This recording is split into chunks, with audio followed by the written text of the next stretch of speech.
simply unbelievable. Andrew. Oh, shit. Oh, my chair, mate. Shit, I'm What are you busted. doing? I'm sorry, man. You're watching the right ad. Thank you for having us, Chris. Welcome to IWC, Adam. Yeah. Look, this is becoming a habit. It is a bit, isn't it? But you know why I want to do this again? Tell me. Because when IWC do a booth at Watches and Wonders, they don't just have a few vitrines and displays. You create a brand world. And you know what?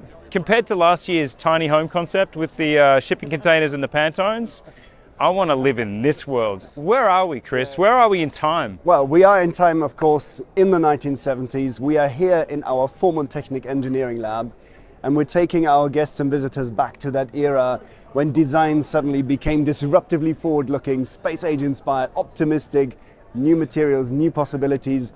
And you really had that transition between, I mean, think about this car, right? So this is a Mercedes-Benz C111 1978. This was the direct successor to the 300 SL Gullwing, that very classically detailed, ornate, chrome-rimmed 300 SL. And then it goes to this, Bruno Sacco going, space age, streamliner, radical new technology. You had a rotary engine in the original model. Then you had the first GRP and plastic bodywork, chassis, all the rest of it. And all of a sudden you have something which is so modern, so forward-looking, so different. And that was really the moment when the watch industry changed to the integrated steel sports watch. Gerald Genta turned up and designed the Ingenieur, and that's really what we're trying to take people back to. That's where we had to land that, because I was 2 years old when that came out, and I was born when the Ingenieur came out, and I wanted to get to that as soon as possible, because while we have a beautiful context and we have iconography from, I cannot say this one fast. Iconography from the era. I cannot say iconography. Engineers, engineering. Engineer. While we have iconography from that era, what you want to know about while you're watching this video is the title says something like behind the scenes at the new Ingenieur, all about the new Ingenieur. So we've got to anchor this story on that big layback lady right there. The IWC Engineer. I got what I asked for. I wanted this one. I want to get to know this one. Well, you got the Acco one. Brilliant. I did. Yes, that's Chris, the story. Look, I've been on both sides of this launch. Yeah. How is it? How's the difference? Because when we spoke last time in London, you had all this anticipation and a lot of unanswered questions. We are now 24 hours and a little bit since this watch was launched. Tell me how you're feeling. How's it gone? It's amazing. Look, day two has been amazing. Yesterday as well. For us, you're right. I mean, it's nerves, it's tension, it's anticipation.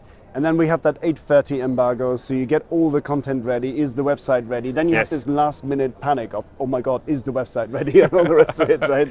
Well, I've read some comments and there's people ordering them, so that part's working. You're counting down the seconds, and then it was 8:29, 8:30, push the button.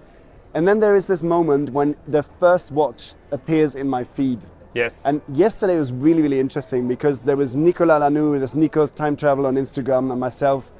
And actually, it was a moment of elation. I actually jumped up and high-fived each other. It's massive. You know, that moment when you see that baby the first time, it's not behind the scenes anymore. It's not under embargo. I don't think I've never seen that expression on your face. And that is that elation, the relief, the fact that it's now public and that there's no more questions. There's just answers. And if I could summarize the response, it has been pretty overwhelmingly positive, borderline fanatical for some, including George Bamford. We won't talk about him right now. This is my show, as he would say. I win.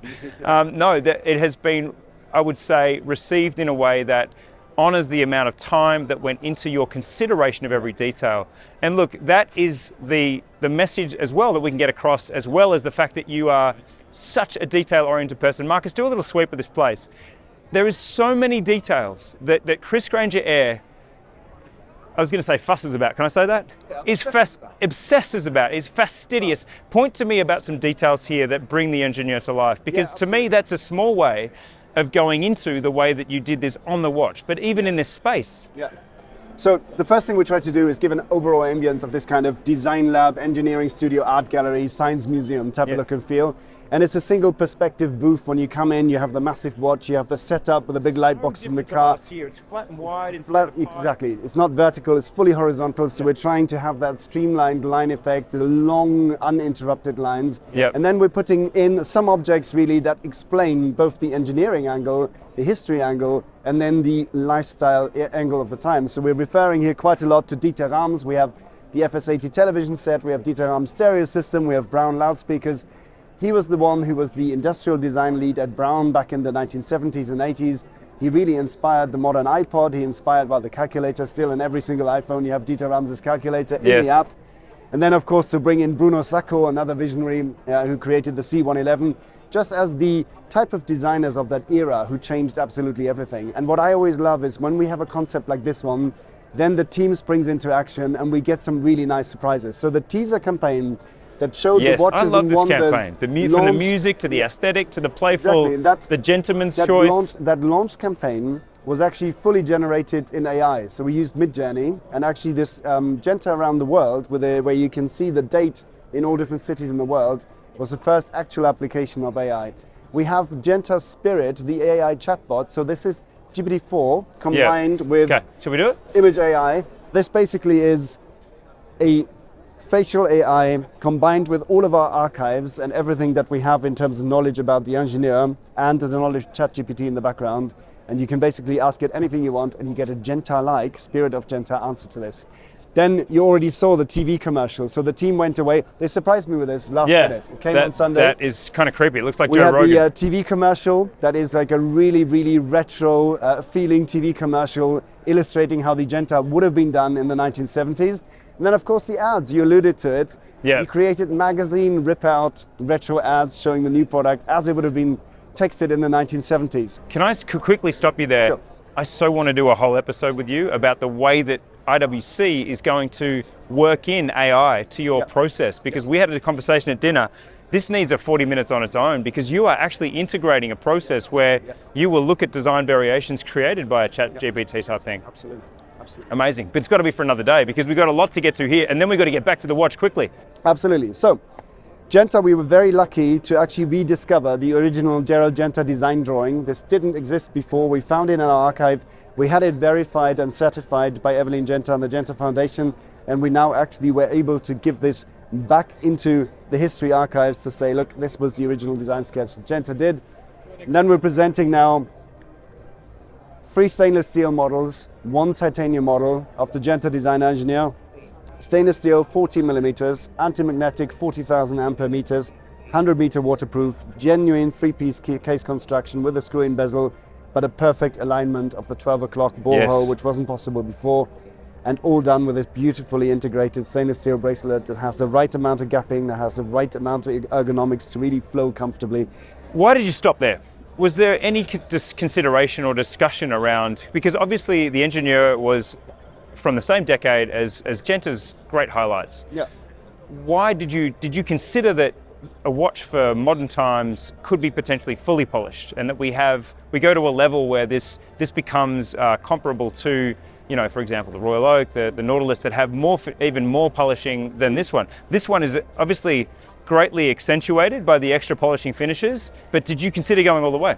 Well, have a look. I mean, here we went one step further. So here we have the fully polished center links, which we don't have in any of the black and white versions. As soon as you have a color dial, you actually do have a much more polishing on the watch. I did not know that. How did I know that? So this is the turquoise version? Yes, and it just makes the color There's quite a big difference. So we actually have a completely different bracelet finish on those 2 watches. So if you want that extra finishing, you just get the turquoise version. Absolutely, absolutely. And that's really, for me, was to do with the purest Ingenieur, the starting point being closed case back, being anti-magnetic, being black and white dial. And then as soon as we take it into color iterations and other materials, we start playing with it. And then of course we're going to see other versions, but that's why the color versions have also got more polishing on that. Yes. Now let's talk about the turquoise while we walk a little bit, because you tell a good story about this. I find it so unthinkable that you would have such conservative colors and then this completely wild color. Tell me, how did this land in the mix and how did it land in production? How did it land? Good question. Through some hard negotiating and arm twisting, I guess. No, what happened was we started to go into the color prototyping for the eccentric colors, and obviously we had all the obvious colors. We had some others as well. We were working on a shade of this for a different watch project at the time.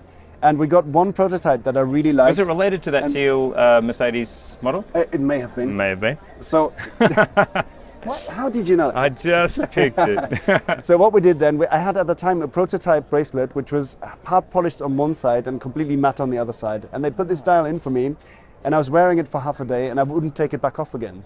And then basically I started to wear it in different light conditions, and I just came back to the team and said, we have to do this color. Yeah. And that's basically where the conversation started. It's a sleeper, isn't it? We already had another color slated It works its way on you. Exactly. And then what we did at that time was just go back and say, okay, can we change the color? Is this still possible? And we decided for it. And then we started to discuss it, and overwhelmingly everybody said, go for it. I mean, it adds something new to it. It's subtle in some light conditions, it pops in others, and it's just it brings something to the Ingenieur stainless steel that we don't have in the just black and white. I'm glad I asked that, because I didn't know that about the polishing. That has not been widely publicized. There you go. That's why we do this. There What's you next? go. And then titanium 5, grade 5 titanium, wow. Of course. You know, titanium, part and parcel of IWC. First titanium chronograph watch in 1980, the Porsche design chronograph. This one now, full satin finish with polished edges, then part polished on the bezel. We have a tone-in-tone kind of grey dial and these black accentuated indexes and the hands that give that quite a bit of graphical detailing. Yep. And obviously much lighter in the titanium finish than the stainless. Beautiful silvery halo to that one with the checkerboard dial as well. Absolutely. Then what's next? Historic Gentas. Yep. The original 1832, of course, yes. 1976, and then all of the iterations that we had from the 1980s and 1990s that were a bit sharper, a bit more architectural. Very nice one, that with a Cyclops. Yes. And then the relaunch in 2005, mid-size watches, and then 2013, the previous relaunch of the Ingenieur and the Genta design with the 40 millimeters. So in your mind, Chris, you take over the job. There's this, I would say, monster in the basement that you know is going to break out at some point. At what point did you start really taking this challenge on? Yeah. Because from the minute you started as boss of IWC, which was not that long ago, how many years? 5.5. 5.5. So, 6. Yeah, I remember the party. I remember the event where you came out, and you were so impressive because you already looked like you were the boss. It was amazing. That's another story. But was it already on your radar at that point? And how much has this been one of those things where it's not completed, it's abandoned? You know, where you could never get it perfect, and this is as close as you got. How do you feel about where you landed after so many years of thinking about it? And am I right? Was it a monster in the basement? Is that fair? In a way, yes. I think the monster in the basement lifted its head, basement level by basement level, sort of gradually. But nevertheless, when I started working with IWC, even before I started, 2005, the very first thing that I designed as an external architect for IWC in the museum was the Ingenieur pattern back wall that would house the Ingenieur collection. Yes. And for me, the I pattern really represented what the brand stood for, and at the time was in the 2005 launch, really spoke to me in terms of that sharpness, that engineering precision, that reduction of IWC, that form follows function kind of approach.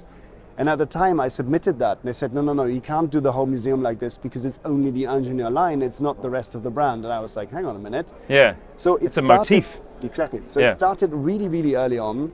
And it's been with me ever since. And of course, we just wanted to take great care and really distill what is the essence of that Genta design, and then update it and improve it so that we have a modern sports watch. And that's really what took the time, what we did. And that's why there is a great deal of relief to be finally here at Watches and Wonders now presenting it. And look, if I can quickly characterize why I think this one hits the target right in the middle, is that in 1976, we had a thick mechanical version that was anti-magnetic, and we had a very slim quartz version, but there wasn't one that struck a balance, and there wasn't one that was a mechanical solution with anti-magnetism. So in actual fact, it really, and then from there on, the story just gets weird. There's the early 2000s where the big watches were a thing, and the watch becomes popular, but that's certainly not a design that's going to play now. So for me, it is that balance that's been struck. But talk to me about the details you've chosen that are, I suppose, not divisive as such, but they were big calls. Keeping the crown guards, for example. What was, these sorts of things that in a tiny micro geek world, this is a big deal. Yeah, absolutely. And I respect that. And I've read all the feedback very carefully, and I know it's been a discussion. I have to say, for me, what we tried to do was that the watch really speaks to you as a compact, integral whole.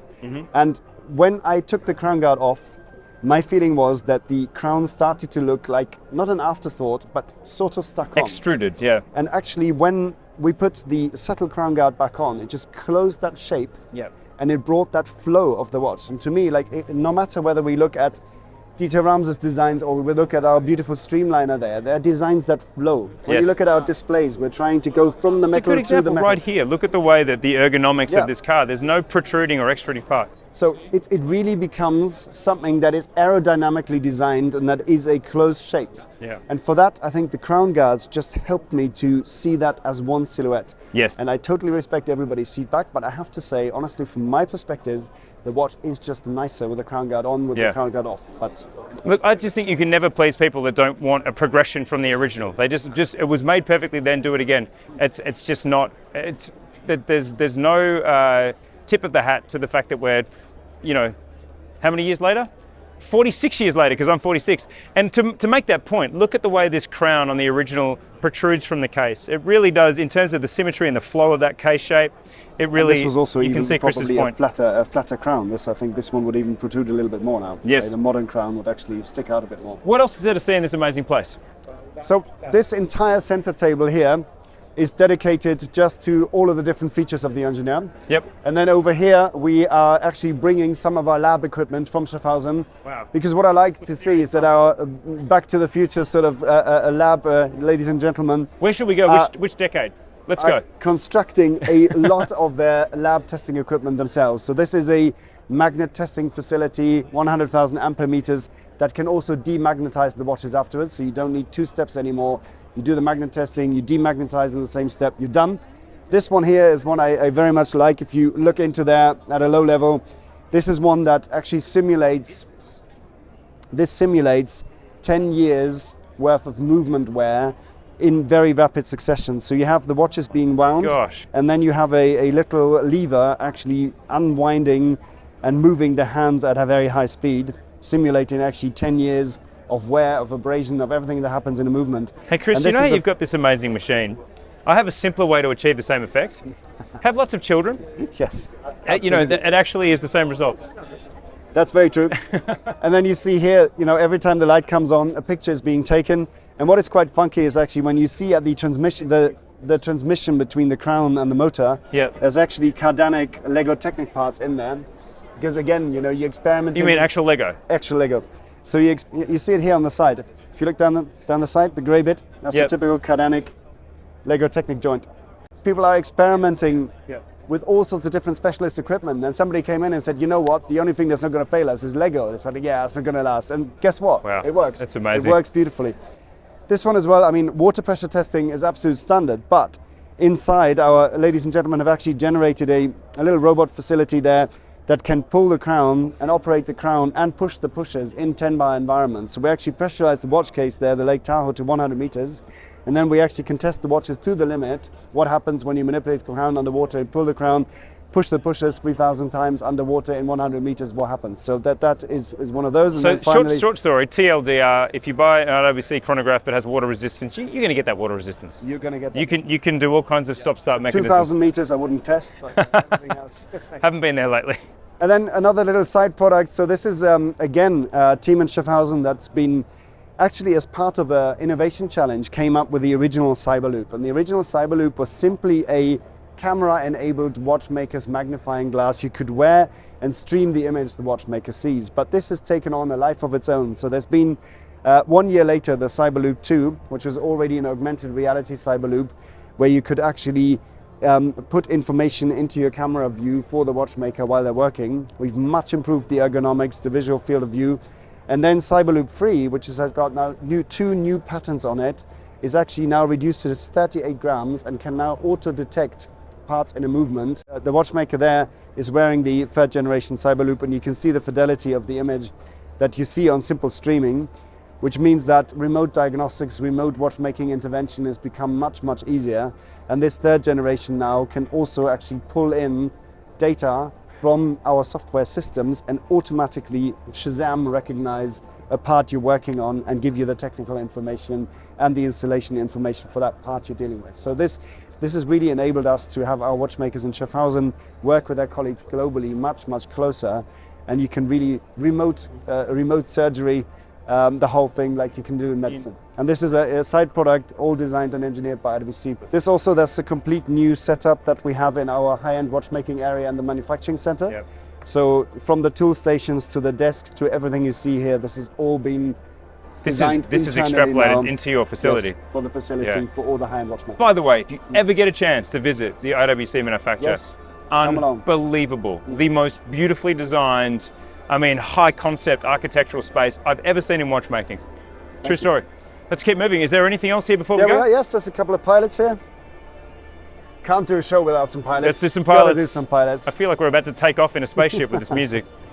Oh wow, Serotonin for days. So this gives you the whole overview now on a Serotonin chronograph, Serotonin bracelet, the colored rubber straps, all on ease exchange. So whether you're on the bracelet. Is this ready yet? Do we have a Serotonin bracelet ready yet? Yeah, we have a Serotonin bracelet. Don't be so cynical. Yes, yes. People are desperate for this watch. It's slow ticking in Schaffhausen, but there are Serotonin bracelets. You heard it first, it's a commitment. Then of course here we have a new size in ceramics, so 41mm case construction, both in the classic Top Gun in jet black, and that new color, the Oceana, 41mm, a denim insert in the rubber strap, and that gives you a nice How good does the blue and Serotonin white look on the khaki? Absolutely. Wow.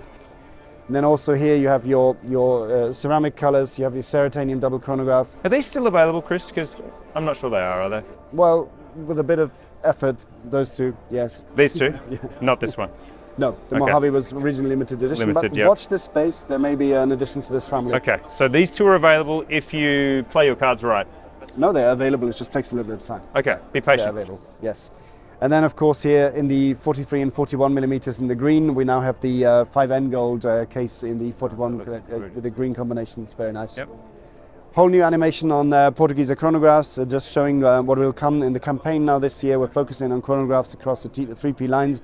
You have these beautiful integrated rubber bracelets on the butterfly folding clasp that we're introducing here in the Portuguese line, and they come all different color combinations. And we've got ease exchange across everything?